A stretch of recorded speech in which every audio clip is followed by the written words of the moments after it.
Poor Things is a 2023 film from Yorgos Lanthimos.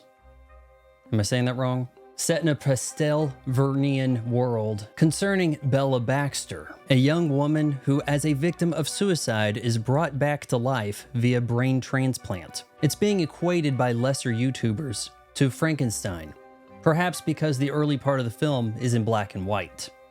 I caught it on Hulu, and in this review I'm going to do my best to avoid spoilers. Found by Dr. Godwin Baxter, William Dafoe hasn't looked this good since Streets of Fire. The body is revived with the still living brain of her unborn child. The new Bella is distinctly adolescent. Godwin enlists his student Max McCandles to track her progress.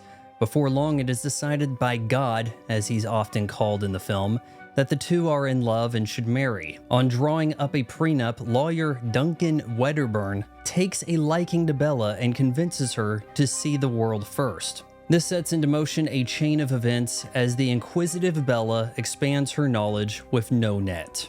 Kind of the opposite of today's modern filmmaking, the world in which Poor Things is built is not particularly built. Head transplants are a given, and the irrational is accepted in this fantasy. Instead, it is highly nuanced characters and the performers who captivate the audience.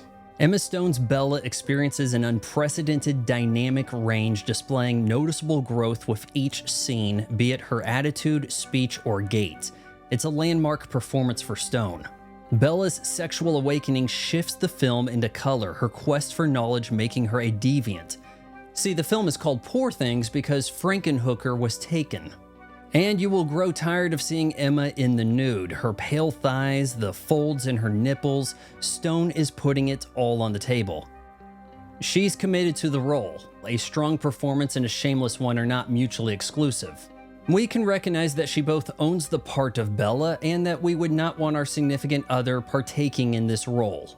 Poor Things is a dark comedy, and it's actually kind of funny at times. Seeing Bella forced to employ manners got a chuckle out of me, but this isn't a fairy tale or an uplifting feel-good movie. Much of it is in poor taste and should leave the sensible viewer grossed out, as if it's your fault for not being as evolved as a performance artist. Emma Stone, Rami Youssef, and William Dafoe are solid, but it is time that we recognize, like most Avengers, Mark Ruffalo is out of his depth. I liked seeing Bella's past life catch up with her. It's new territory for clones of the modern Prometheus, and with the brain transplant angle, it sure beats the tired amnesia excuse. She has to question if the real Bella is who she always wanted to be, or if this new strange life is actually the better.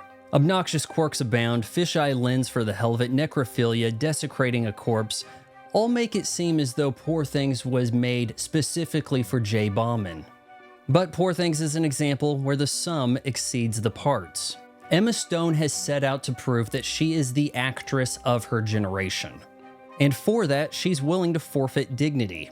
But is that enough to stave off diversity, equity, and inclusion, as well as an internal memo that makes history take priority over excellence? I guess we'll find out this Sunday. Well, actually, you guys will, because I don't put any stock in the Oscars. I give Poor Things 3 out of 4 stars.